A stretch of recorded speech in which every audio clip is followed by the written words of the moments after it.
നമുക്കിന്ന് കുറച്ച് ബീഫ് കിട്ടിയിട്ടുണ്ട്. അപ്പോൾ നമുക്കിന്ന് കൊച്ചിക്കാരുടെ സ്പെഷ്യൽ ഐറ്റമായ ബീഫ് വിന്താലു ഒന്ന് തയ്യാറാക്കി നോക്കിയാലോ. ചൂടുവെള്ളത്തിൽ കുതിർത്ത് വെച്ച വറ്റൽമുളക്, പച്ചമല്ലി, കടുക്, ചെറിയ ജീരകം, വെളുത്തുള്ളി, കുരുമുളക്, ഇഞ്ചി, കറുകപ്പട്ട, ഗ്രാമ്പു, ഏലക്ക, ഒരു കഷ്ണം ശർക്കര, വാളൻപുളി, ആവശ്യത്തിന് ഉപ്പ്, മഞ്ഞൾപ്പൊടിയും മെയിൻ ഐറ്റമായ വിനാഗിരിയും ചേർത്ത് ബ്ലെൻഡ് ചെയ്ത് പേസ്റ്റ് ആക്കിയെടുത്ത് അത് നമുക്ക് നമ്മുടെ ബീഫിലോട്ട് തേച്ച് പിടിപ്പിച്ച് ഒരു 5 മണിക്കൂർ നേരമെങ്കിലും റെസ്റ്റ് ചെയ്യാൻ വേണ്ടി വെക്കണം.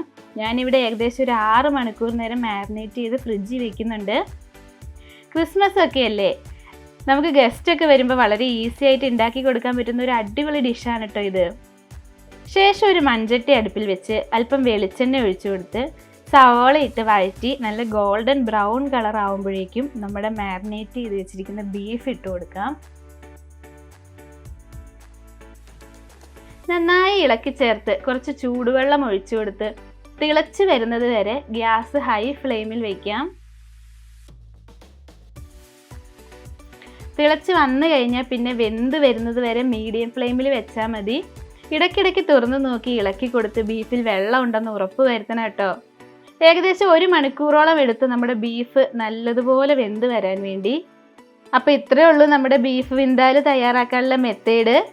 ബീഫ് വിന്താലു റെഡി ആയിട്ടുണ്ട്, നല്ലതുപോലെ വെന്ത് വന്നിട്ടുണ്ട് കേട്ടോ. ഇനി ഒരു ബ്രെഡ് എടുത്ത് നമ്മുടെ ബീഫ് വിന്താലു വെച്ചൊന്ന് കഴിച്ച് നോക്കാനായിട്ട് പോവാ കേട്ടോ.